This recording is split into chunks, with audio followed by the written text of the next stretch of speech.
Hello everybody, and thanks for joining us again. I'm Rob Cardwell. We interrupt local program to bring you some breaking news. We want to take you live to Richmond International Airport, and there is the president's plane arriving after leaving Andrews Air Force Base this morning. We're here in front of the Dominion building at Cary and 7th Street, where this activist group out of Louisa County wants the two nuclear reactors at the North Anna Power Station to remain closed.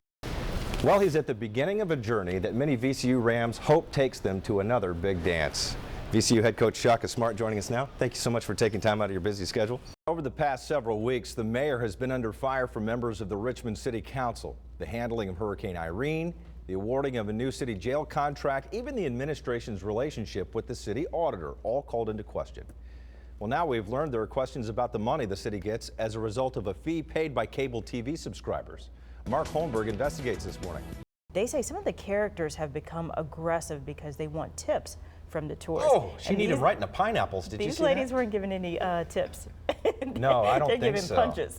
They must have had a Krabby Patty before they started their day. I don't want to make light of the situation, but in borrowing from comedian Ron White, it's not that the wind is blowing, it's what the wind is blowing. You may think you're strong enough to stand up to those 70-mile-per-hour winds, but if you get hit with a piece of plywood like that, that's a very dangerous situation. By all means, please stay indoors when the wind picks up like that.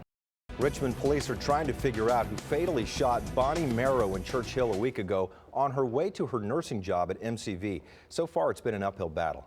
And now they're asking for your help, performing a traffic stop from 6 to 7 this morning in the area where Bonnie was shot.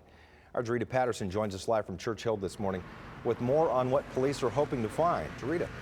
Looking at that video, it's just hard to imagine how dangerous that is. I mean, if the wind is powerful enough to knock over a tree, you get one of these guys up here in one of these cherry pickers and then get it up as high as you can. And on top of that, you're going to see that this guy is handling some kind of a saw, electric saw. He's got to be very careful to make sure that he doesn't get knocked into the lines himself. And you can see the wind blowing the trees around. Rob is here now with the latest. Rob? Cheryl, there are a lot of tears and a lot of questions on this rainy day. We're here at the Newman Village Apartments off of Brook Road in North Richmond. A freak accident right behind me took the life of a 66-year-old woman. It's almost that time of year again. Time to say goodbye to 2011. Hello, 2012. Tomorrow, a lot of people will be celebrating the new year and celebrating in style. CBS 6 reporter Jarita Patterson joins us live from Carytown outside the Bird Theater this morning with what you can expect down there. Hi, Jarita. The lies caught up with him today.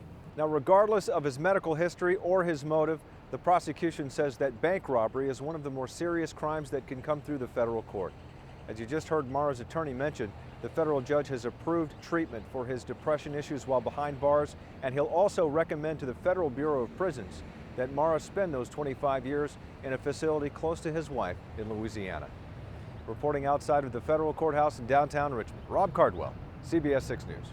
Straight up on 6 o'clock this morning. Thanks for joining us, everybody. I'm Rob Cardwell. And I'm Reba Hollingsworth. You know, if you like yesterday's weather, you can just hit that repeat button. Yesterday was nice. I'd like to patent that repeat button on the weather. Wouldn't that be nice? Here's Carrie Rose with the first look at your forecast. And the weather's going to tie into something else that's going on today, International Walk to School Day. That poor man couldn't afford to go down to the cafeteria to get his lunch. He brought his lunch with him. So the veterans today need all the help they can get. And Congressman Cantor said he's disappointed the super committee could not come to a deal, but he says their job growth plan was flawed from the start. We also talked to Senator Mark Warner about the super committee's failure yesterday, and he said, quote, candidly, I think if we don't get this solved, we ought to, all of us, get fired. Now, we don't want this dreary talk of the federal budget to get in the way of honoring the veterans here today at the Virginia War Memorial. CBS 6 and myself being a veteran, we want to thank them for their service.